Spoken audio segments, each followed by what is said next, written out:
What is up, everyone? It is Mr. M, and I'm back again with a new video. And I'm back with the Metalhead Box. Finally got my life back together and resubscribed to the Metalhead Box, which I'm pretty happy for, especially with this box here. For this being my first box in 6 months, I'm pretty happy that this is the box I got to come back to. And to start it off, I'm going to start off with the pin. As always, Metalhead Box exclusive, designed by Mark Rudolph. And this, we have the legendary Ronnie James Dio. And I like how with this pin, they didn't just stick with one album for the actual pin. They went for the man himself. Rest in peace, Dio. Great pin to add to the collection. Next up is a sticker for Jeff Hanneman, Rain in Blood, premium quality.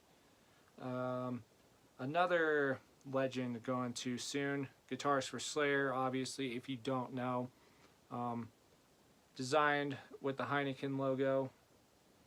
And they actually have a banner of this on stage, and instead of saying Rain in Blood, it says Angel of Death. And whenever they play Angel of Death, towards the end of their set, they always have that as their background. On to the music. First up, Everlasting Spew Records record label sampler. Everlasting Spew is a label I've been familiar with for a while. I don't have... God damn it. Jinx ruining everything. I don't have any releases off of Everlasting Spew, which is unfortunate because one of the bands on the sampler, Galvanizer, put out an incredible record last year.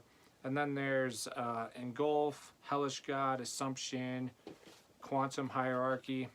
You know, loads of bands on here. To my knowledge, Everlasting Spew is primarily a death metal label, so it's definitely something that can't wait to listen to. Of the 3 CDs that I received, that is the only one I haven't listened to yet. These next 2 I have listened to, and this first one is my least favorite so far.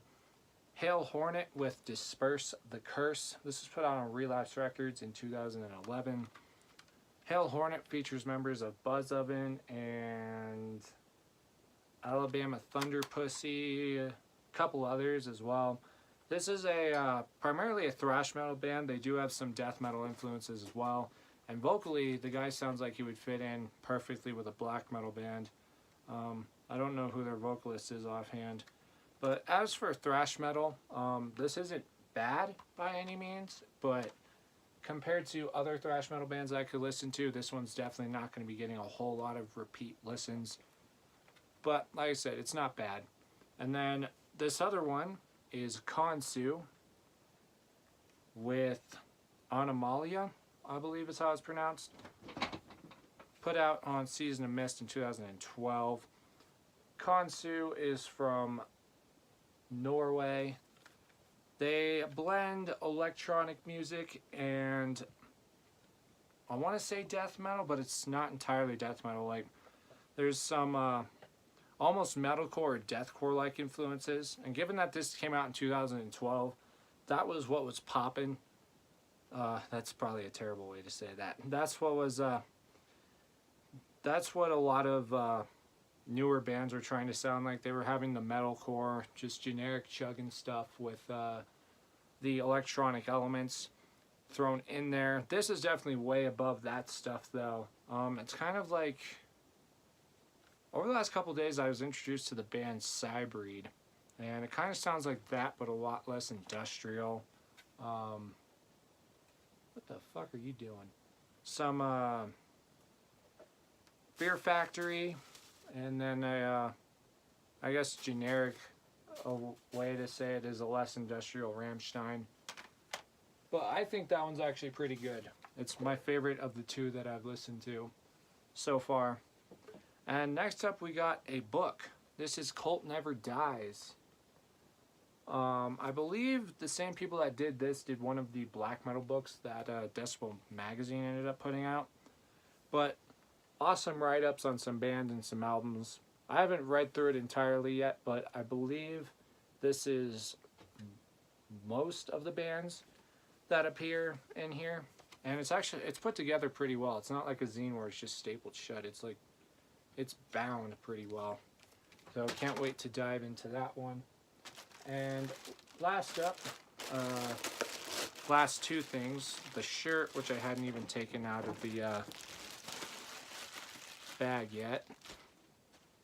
My cat likes chewing on plastic for some reason. And this shirt, I had seen what the two shirts were, and I'm very excited to have gotten this one. The alcohol-influenced thrash metal band, Tankard. Fucking love these guys. They play some great thrash metal. The other shirt was from the, I believe, Norwegian black metal band, Helheim. I know Helheim is the band, I just can't remember where they're from. But yeah, I'm definitely stoked to have gotten the Tankard shirt over the Helheim shirt. And last up, we have the signed autograph. And just like the pin, Metalhead Box exclusive, this is Lindsay Schoolcraft, as you probably saw. Keyboardist and singer of Cradle of Filth, and she's also got a solo album coming out later this year. I fucking love Cradle of Filth. Their early stuff, in particular, Dusk in Her Embrace, that's always going to be my favorite stuff.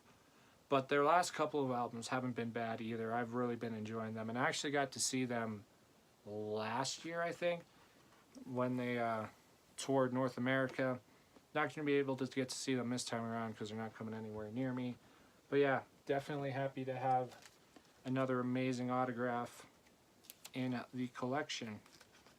And that is going to conclude it for this video. Links to the Metalhead Box, as well as links to the music and the record label Everlasting Spew, will be dropped in the description below. Thank you for watching. Thanks for subscribing. Thanks for liking if you did any of those. And until next time, hails.